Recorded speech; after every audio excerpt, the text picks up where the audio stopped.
in on a day after another Eagle victory to get the 13 wins on the year, beat the Bears 25-20. You got Birds 365, a victorious Monday. Big Barrett Brooks in for John McMullen, commuting back from Chicago after covering the game for us, for Sports Illustrated, for everybody else. Jody Mac will be back here tomorrow, but glad to have Barrett with us today.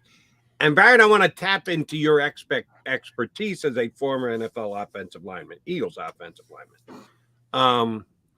That 2-point conversion yesterday, they had like different formations and guys starting over the ball. Beef Jerky was there, and then he switches out to left guard, and Kelsey jumps in, and it completely caught the Chicago Bears off guard.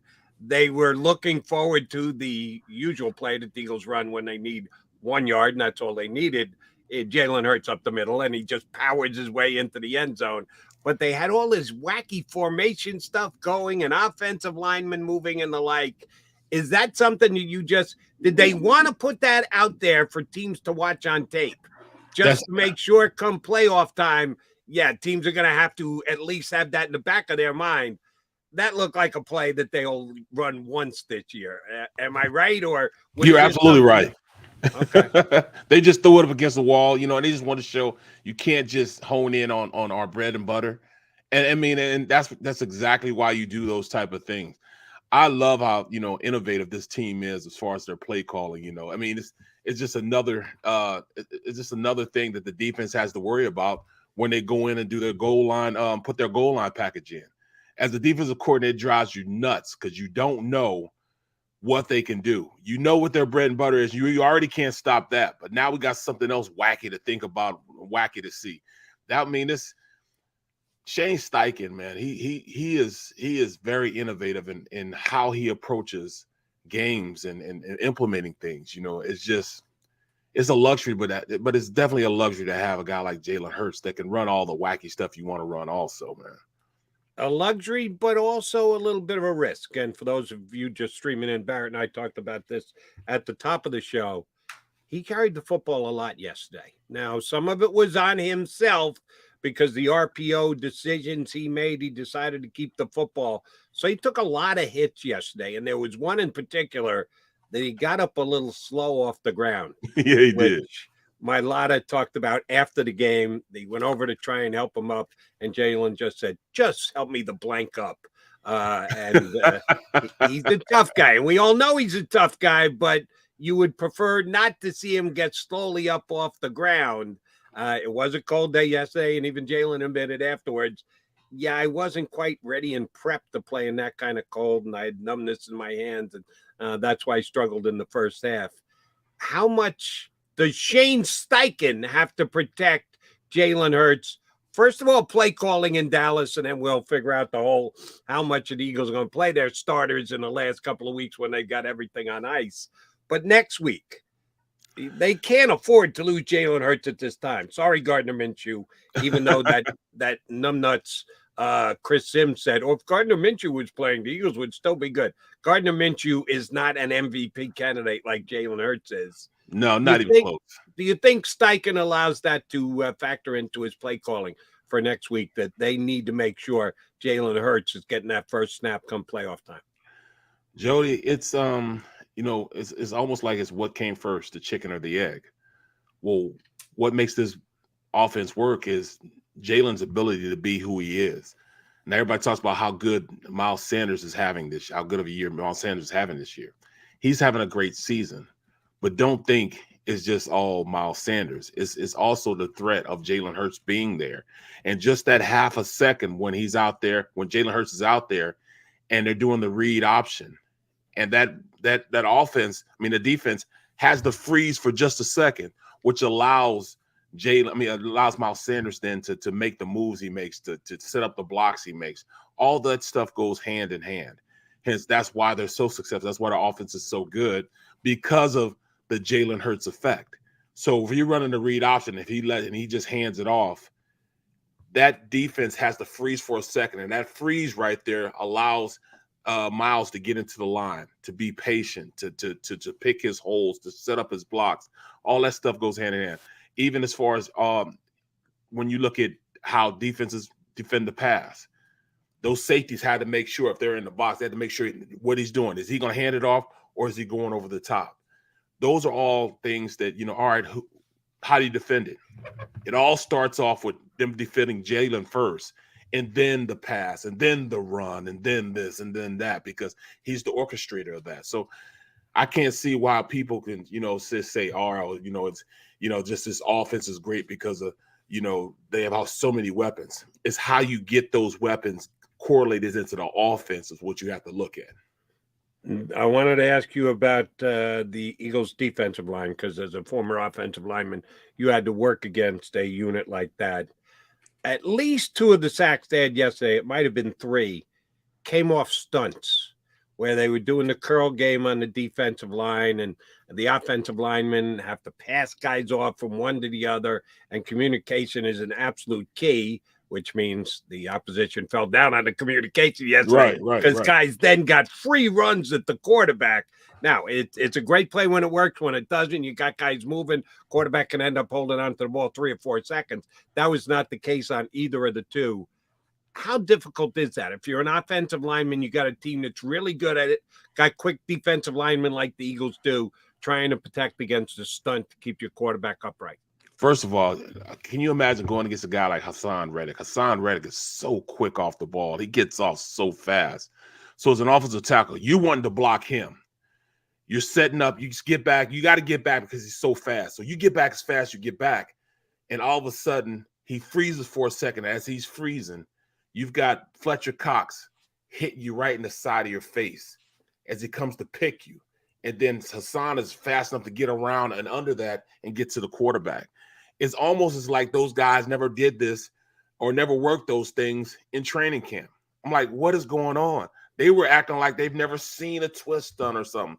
And I think it's just the fact of how fast our DNs is, how they get off the ball. Sweat gets off the ball so fast that you got to get off real quick. And once you get out there real quick, you get blasted by the guard, because the guard, he's freezing for a second because he sees this guy going on the outside. Now, when he freezes for a second and he sees somebody coming in, he's going to leave, and that guy's already blown you up as a tackle. That's why you see so many guys free, because they know how to set it up so well. They know the strengths of their defensive end. The defensive tackles know the strengths of their the defensive ends. And it works and vice versa. These guys are so explosive off the ball that it's hard to get a beat on it. You just sitting back. Look, I'm just trying to block Hassan Reddick, this great pass rusher. Now I got to worry about getting blown up by Fletcher Cox or Hargraves or somebody like that, and they come in, shield you off, and then they end to get a sack. It's hard as an offensive line to pass those type of stunts off. Speaking of which, at least one of those stunts was Javon Hargrave just getting a complete free run at the quarterback. They had no idea how to defend it. John and I talk about this from time to time on the show, usually not on Mondays because we're recapping and celebrating another Eagle win. But it's worth talking about here today now, right? because Hargrave had another good game yesterday, 2 more sacks. Barrett, the Eagles right now at defensive tackle have the 2 new guys they just brought in, and Ndamukong Suh and Joseph. Yep. Neither of which certainly are signed to contracts next year. Fletcher Cox not signed to a contract next year, and if the Eagles have shown anything, they want Fletcher Cox to stay. They work hard to keep Fletcher Cox here, probably overpaying him this year. But Fletcher Cox isn't Fletcher Cox anymore. He's still a viable defensive lineman, but he's not a dominant defensive tackle the way he used to be. Jordan Davis played again yesterday. I think about 30% of the snaps, didn't register a tackle or anything, didn't hit the score sheet yesterday. Where would this team be without Javon Hargrave at the defensive tackle position? I know they brought in a couple of guys, and I give the nod to both Joseph and Suh. They've contributed since they got here, didn't know what you got to get out of them, and they are contributing. But Hargrave, we because they're exciting coming off the edge, sacks by both Reddick and by Sweat, Hargrave is not that far off from matching them at a defensive tackle position that's sneaking up on 10 sacks, which is borderline unheard of. How expensive is it going to be to keep Javon Hargrave? Because in my mind, the Eagles have to keep him but he's making it. He's certainly ringing the cash register every single week with these numbers he continues to put up for the Eagles. Javon Hargrave, I think he has 10 already. He's a double-digit sack guy right now. He's playing at an unbelievable level. In fact, he's up there with he has 10 sacks. And he is up there with TJ Slay as far as being MVP candidate for the year. Hargraves is right up there with Riddick. Hargraves has put himself in a position where he's going to get paid. He's a 10 sack guy right now with 3 games left. He has 10 sacks. We all know his price tag just went from the last contract he signed was $30 million, 3 years. It's going to be well above that, Yeah. So he's put himself in a great position. He's made himself a threat. He's played well for the entirety of the season. I don't see how you don't pay this guy and keep him here. He's the best defensive lineman we have right now, as far as what he brings to the table. So, his sack totals is showing it. And the reason why he's going to get paid is just if you're looking at the Eagles, evaluating what the Eagles have done, crunching the Eagles' statistical numbers, Riddick has been great. Great addition by Howie Roseman. Someone suggested to Howie the year before that he signed him so he wouldn't have had to spend a year in Carolina getting double-digit sacks. He could have got him here last year. All right, so the Eagles waited a year, but they eventually got him, so good on Howie. He's having a great year. But Sweat's having a great year as well. And shoot, BG still got a chance at 10 sacks. So from the defensive end position, they got a bunch of guys that are putting up numbers. As far as sacks goes, there's one defensive tackle that's doing that, and that's Javon Hargrave. And that's why I think he's going to get paid big bucks this offseason. He is, man. He is going to break the bank. But when you look at it, man, they got Sweat at a bargain basement price, man. He has 9.5 sacks right now. So he'll definitely be a double-digit sack guy. So that'll mean that's 3 right there. Fletch has 6.5. BG has 8. What I'm trying to think. What are they drinking over there at the NovaCare system? I just need this much of that elixir, just this much, because when you're looking at BG coming off an Achilles tear, and to play at the level he's playing at, I got to have whatever he's drinking, whatever he's smoking, whatever it is. I mean, sniffing, whatever it is. I want some, man. I can come back and play because he is playing. He and Fletch have found the fountain of youth, and they're playing at such a high level right now that I need to know what's going on, man. I need to know what's going on, bro. One thing I can tell you, it's not Chip Kelly smoothies, but I don't know what they are drinking over there. But you're right. If they could bottle it and share it with the Delaware, right, would be real nice right about now. All right, again, keeping yesterday 25-20 win in perspective, I was, and maybe I've got these blinders on because I talked the guy up as much as I did prior to the draft. I was uber impressed by Justin Fields against one of the better defenses in the NFL. He goes for almost 100 yards on the ground. Yeah, one big play. But even that play, it wasn't like it was a design. That was a failed pass attempt that he made about 4 different guys miss as he turned it upfield for almost 40 yards.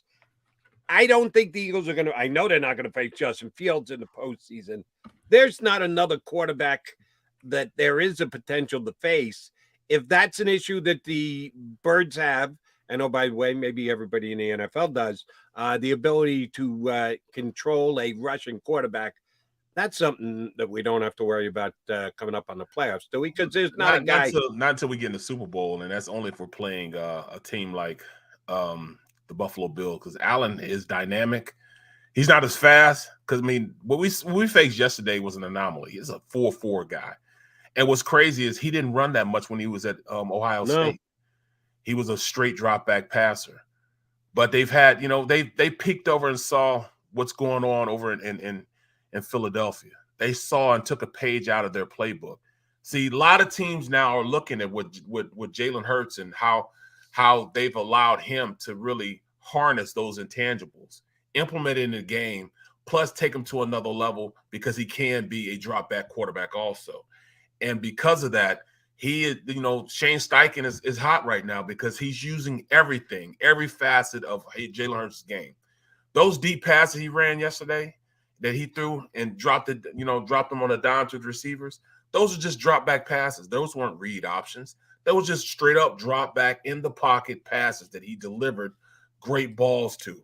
And I can remember it all, preseason and during the offseason, we had questioned his deep ball throwing ability. Is his arm strong enough? Can he get these passes out? Well, hey, he's answered every single critic and doubled that on his ability to pass the ball. So everybody's taking notice of what they're doing here in Philadelphia, because you look at Fields now, they starting to look at him, seeing what he's doing. Even so far as to look at what Josh Allen is doing.